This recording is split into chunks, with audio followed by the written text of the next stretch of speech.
ایک چھوٹا سا گاؤں تھا جہاں صبح کی شروعات اذان کی آواز سے ہوتی تھی اور راتیں سکون اور خاموشی میں ڈھل جاتی تھیں۔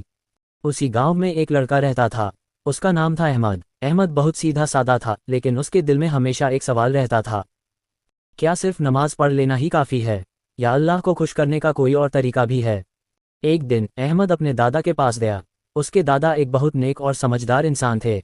احمد نے پوچھا، دادا ابا مجھے بتائے، اللہ کو سب سے زیادہ کیا چیز پسند ہے؟ دادا مسکرائے۔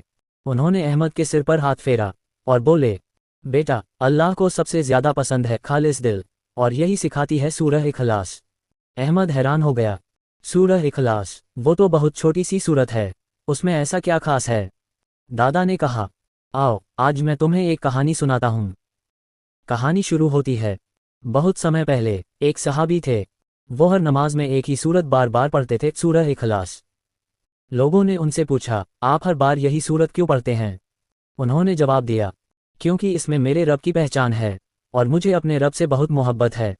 جب یہ بات نبی کریم تک پہنچی تو آپ نے فرمایا، اس کی اس سورت سے محبت اسے جنت میں لے جائے گی۔ احمد یہ سن کر چونک گیا۔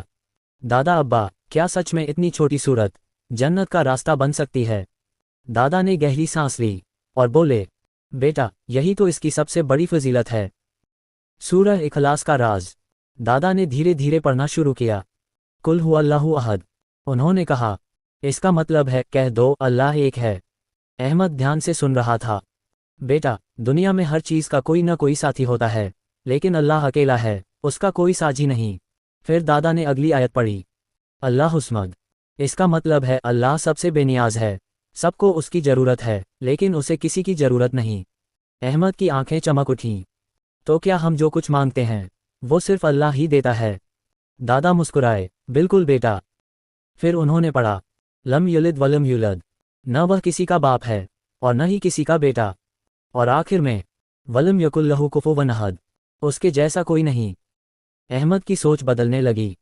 اس دن کے بعد احمد ہر نماز میں سورہ اخلاص پڑھنے لگا، لیکن اب وہ صرف پڑھتا نہیں تھا بلکہ ہر شبد کو محسوس کرتا تھا۔ جب وہ کہتا اللہ ایک ہے تو اس کا دل گواہی دیتا۔ جب وہ کہتا اللہ بے نیاز ہے تو اسے سکون ملتا کہ اس کا رب سب کچھ کر سکتا ہے۔ ایک رات کی گھٹنا۔ ایک رات گاؤں میں تیز آندھی آئی، بجلی چلی گئی، چاروں طرف اندھیرا چھا گیا۔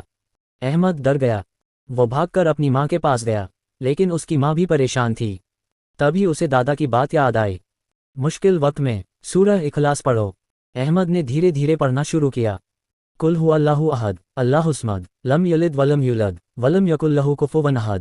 اس کا دل شانت ہونے لگا، ڈر دھیرے دھیرے ختم ہو گیا۔ اسے محسوس ہوا جیسے کوئی اسے سنبھال رہا ہو۔ ایک نئی صبح۔ اگلی صبح سورج نکلا، سب کچھ پھر سے سامانیہ ہو گیا۔ احمد مسکرا رہا تھا۔ وہ اب سمجھ چکا تھا، سورہ اخلاص صرف ایک سورت نہیں بلکہ ایک طاقت ہے، ایک سکون ہے، ایک یقین ہے۔ دادا کی آخری نصیحت۔ کچھ دنوں بعد دادا نے احمد کو بلایا۔ انہوں نے کہا، بیٹا، یاد رکھنا، اگر تم دن میں 3 بار سورہ اخلاص پڑھو گے تو تمہیں پورے قرآن پڑھنے کا ثواب ملے گا۔ احمد حیران رہ گیا، اتنی آسان بات اور اتنا بڑا انعام۔ دادا نے کہا، اللہ اپنے بندوں پر بہت رحم کرتا ہے۔ احمد کا مشن۔ اب احمد صرف خود نہیں پڑھتا تھا بلکہ اپنے دوستوں کو بھی سکھاتا تھا۔ وہ کہتا، اگر تم سکون چاہتے ہو، اگر تم ڈر سے بچنا چاہتے ہو، اگر تم اللہ کے قریب جانا چاہتے ہو تو سورہ اخلاص کو اپنی زندگی کا حصہ بنا لو۔ کہانی کا سب سے بڑا سبق۔ سالوں بعد احمد بڑا ہو گیا لیکن اس نے کبھی سورہ اخلاص کو نہیں چھوڑا۔